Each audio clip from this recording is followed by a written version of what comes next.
കാസർകോട് റിയാസ് മൌലവിയെ കൊലപ്പെടുത്തിയത് 3 RSS പ്രവർത്തകർ.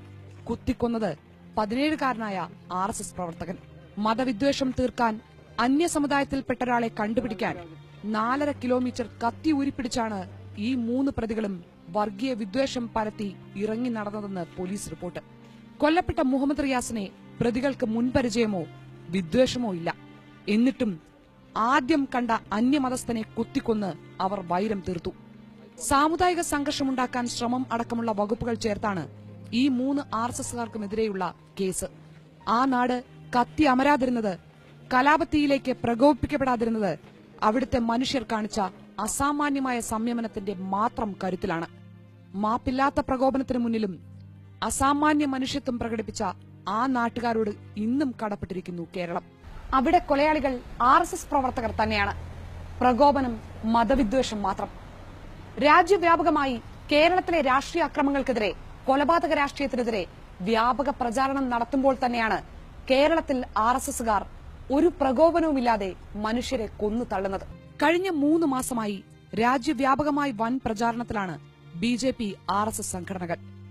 CPMകാർ കൊലപ്പെടുത്തിയ സംഘപരിവാറുകാരുടെ ചിത്രങ്ങളും അവരുടെ കുടുംബത്തിന്റെ കണ്ണീരും രാജ്യത്തിന്റെ ശ്രദ്ധയിൽ കൊണ്ടുവരാൻ ചിത്രപ്രദർശനങ്ങളും പ്രത്യേക പ്രതിഷേധ പരിപാടികളും രാജ്യമാകെ തുടരുകയാണ്. കഴിഞ്ഞ മാസം കോയമ്പത്തൂരിൽ നടന്ന RSS ദേശീയ സമ്മേളനത്തിന്റെ പ്രധാന അജണ്ടകളിൽ ഒന്നു തന്നെ കേരളത്തിൽ CPMന്റെ അക്രമ രാഷ്ട്രീയത്തിന് എതിരെയായിരുന്നു. CPMും BJPയും രാഷ്ട്രീയ എതിരാളികളെ കൊന്നു തള്ളുന്നത് ഇപ്പോഴും അവസാനിപ്പിച്ചിട്ടില്ല. എന്നാൽ ആ കൊലപാതക രാഷ്ട്രീയത്തെ പാർട്ടി നോക്കാതെ അപലപിക്കുന്നവരെ പോലും ഞെട്ടിച്ചുകൊണ്ടാണ് ഒരു തെറ്റും ആരോപിക്കാനാകാത്ത മനുഷ്യരെയും കൊന്നു തള്ളുന്ന RSS പട്ടിക വലുതായിക്കൊണ്ടേയിരിക്കുന്നത്. കൊലയാളികളാരും RSS BJP നേതാക്കളല്ലെന്നും അനുഭാവികൾ മാത്രമാണ് എന്നുമാണ് ഇനിയും വാദമെങ്കിൽ കൊന്നു തള്ളുന്ന രാഷ്ട്രീയത്തെക്കുറിച്ചുള്ള ഈ പകർനാട്ടം ഇനി വിലപ്പോകില്ല എന്ന് തിരിച്ചറിയുക തന്നെ വേണം. ഇത് RSSന് മാത്രം സാധിക്കുന്നതാണ്.